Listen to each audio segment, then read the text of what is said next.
food lies you still believe in 2025. So, we live in a world full of nutrition advice.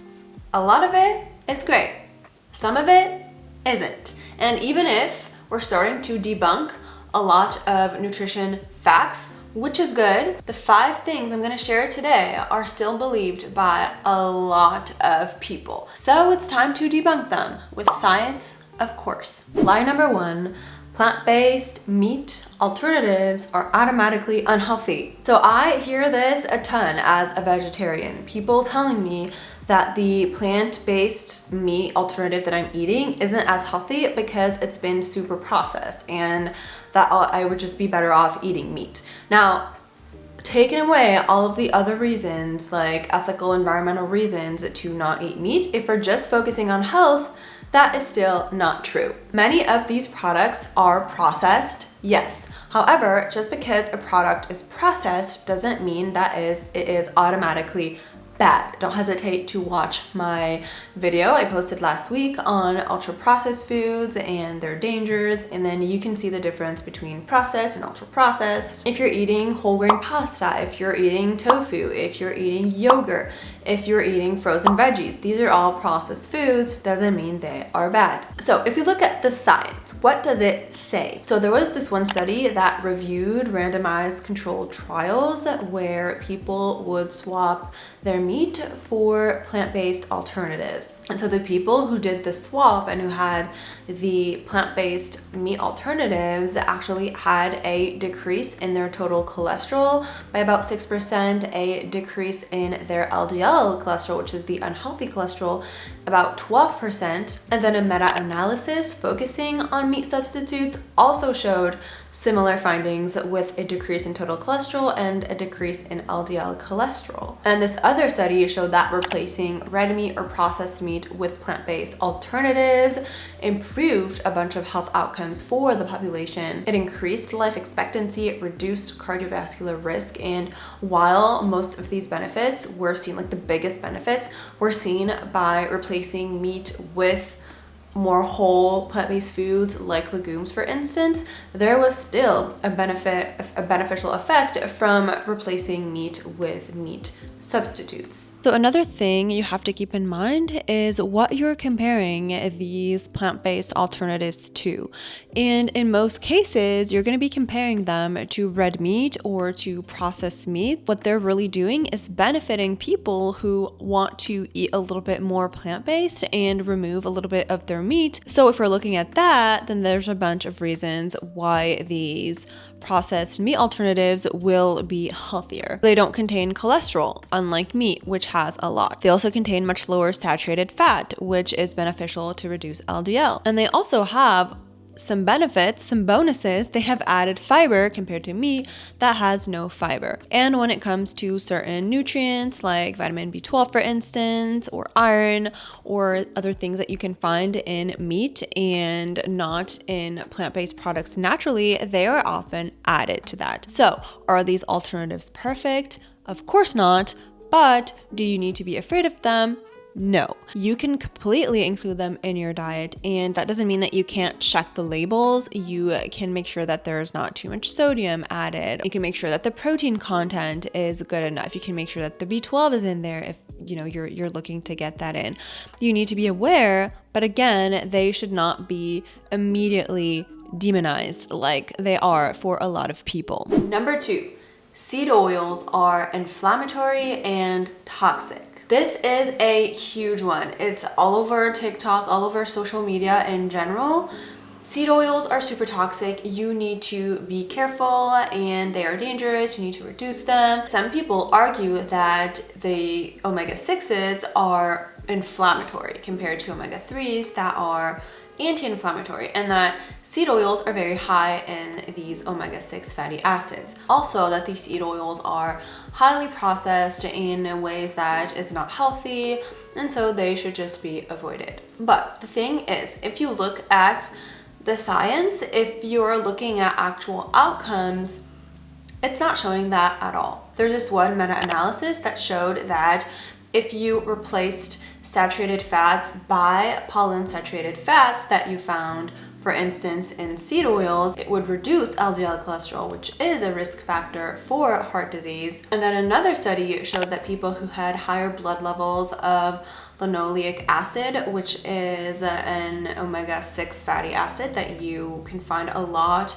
in seed oils, those people had lower LDL cholesterol and also less risk of death. And if you look at the Mediterranean diet, a bunch of studies consistently show that it is one of the healthiest ways to eat. And in this diet, there is a lot of olive oil. There are a bunch of different seed oils, vegetable oils. People who follow this diet consistently live longer lives with less cardiovascular risk. So why the confusion? Well, the myth likely comes from the omega-3 to omega-6 ratio. So omega-3 fatty acids are said to be more anti-inflammatory, and then omega-6 fatty acids more pro-inflammatory, which isn't entirely true. The thing is that it's more if the balance is off. So if you're getting way more omega-6 than omega-3, then that can be less protective against inflammation.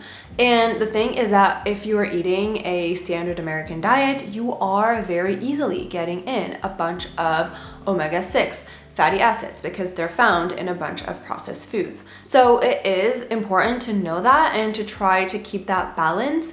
But that doesn't mean that because they contain omega-6 fatty acid, vegetable seed oils are unhealthy. And then another thing is that the seed oils are often associated with highly processed foods, and therefore if you are frying your food in a bunch of seed oil, you're mixing the seed oil with a bunch of refined carbs and salt and saturated fat, and that is not the healthiest combo. But again, it's not really the isolated seed oil that's the problem. So don't worry, you can put some olive oil on your salad. It will actually be beneficial. Lie number 3, cholesterol-rich foods will raise your cholesterol. So for years, people were told to avoid foods that contain cholesterol, like eggs or shrimp, for instance. But new research shows that this is not really the full picture. And actually, your liver produces most cholesterol, and it's going to regulate the cholesterol it produces based on the food that you eat. So if you're eating a bunch of cholesterol, it's just going to produce less. And if you're not eating any, it's going to produce more. If you look at meta-analysis of controlled feeding studies, they show that cholesterol that you eat doesn't have that much impact on your blood cholesterol. What does have an impact is the saturated fats. So basically, you shouldn't really be concerning yourself with cholesterol. Cholesterol is kind of like a consequence of you eating too many saturated fats, trans fats, and just unhealthy foods in general. But it's not directly linked to the cholesterol that you're eating. And this confusion probably stems from the fact that previously we were lumping together foods that were high in cholesterol. They were often foods that are also high in saturated fats, or that you would eat with saturated fats, like you would have eggs and bacon in the morning, for instance. It's also worth noting that some people are hyper responders when it comes to cholesterol, and their blood cholesterol will increase if they eat foods that are high in cholesterol, but that is not the norm. That's something that you can get individually checked out. But for most people, you do not need to be afraid of eating foods that are high in cholesterol. You need to look at the overall balance of everything you're eating, of course, but focus more on reducing the saturated and trans fats that you are consuming. It's going to be much more helpful. And I actually made a video on how to protect your arteries that you can check out right here or in the description if you're interested. Lie number 4, frozen fruit and vegetables are inferior to fresh. Many people today still believe that if you're getting frozen fruit and veggies, they are going to be of lower quality than fresh fruit and veggies, and they're not going to be as healthy for you. So that is false, and even sometimes the other way around. Frozen produce usually will be harvested at peak ripeness, immediately frozen, so immediately it will conserve all of its different vitamins. And if you're getting fresh fruit, it can lose the vitamins after sitting on shelves for a long time. There's this one study that analyzed fruit and vegetables that were often consumed and looked at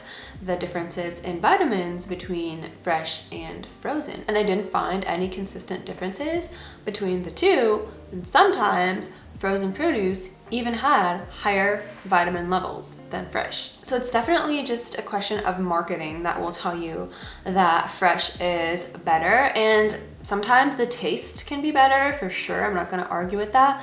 However, if you look at purely for health, vitamins, and also convenience and price, frozen is definitely a win. So don't hesitate to get your fruit and veggies frozen. Lie number 5. Soy messes with your hormones. Soy has been surrounded by controversy for years. Now things are starting to get better, but I still do have a lot of people asking me whether they can actually be eating soy regularly, and that they're afraid for breast cancer. If they're women, they are afraid of getting breasts if they're men. People have all these unfounded worries when it comes to soy. I mean, unfounded in the sense that they're not true, but also I can get where they're coming from because there has been a lot of fear-mongering with the soy. Study after study is starting to show that soy poses no threat to health. Studies in men show that it has no impact on testosterone or on reproductive health. Research in women also show no increase in breast cancer. In fact, it can even be protective sometimes. I think it's also important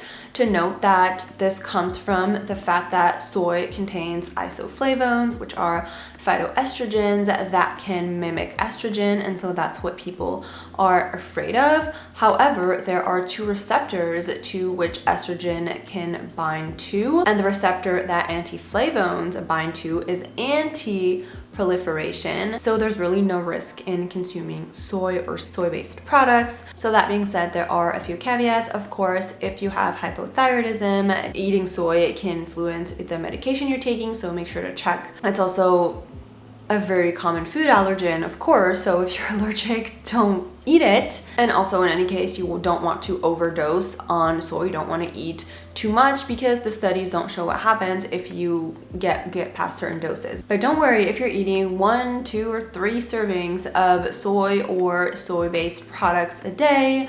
That is actually beneficial to your health and not harmful at all. So let's wrap up the lies we debunked. Number 1, plant-based alternatives aren't automatically unhealthy just because they're processed. Number 2, seed oils are not toxic. Number 3, cholesterol-rich foods don't automatically raise your cholesterol. Number 4, frozen veggies can be just as nutritious as fresh. And number 5, no, soy will not mess with your hormones. Remember that nutrition is full of nuance, and hopefully this video helped you see a little bit of the science behind this. I linked all the references in the description if you're interested. Don't forget to like this video and subscribe, and see you on my next one. Bye!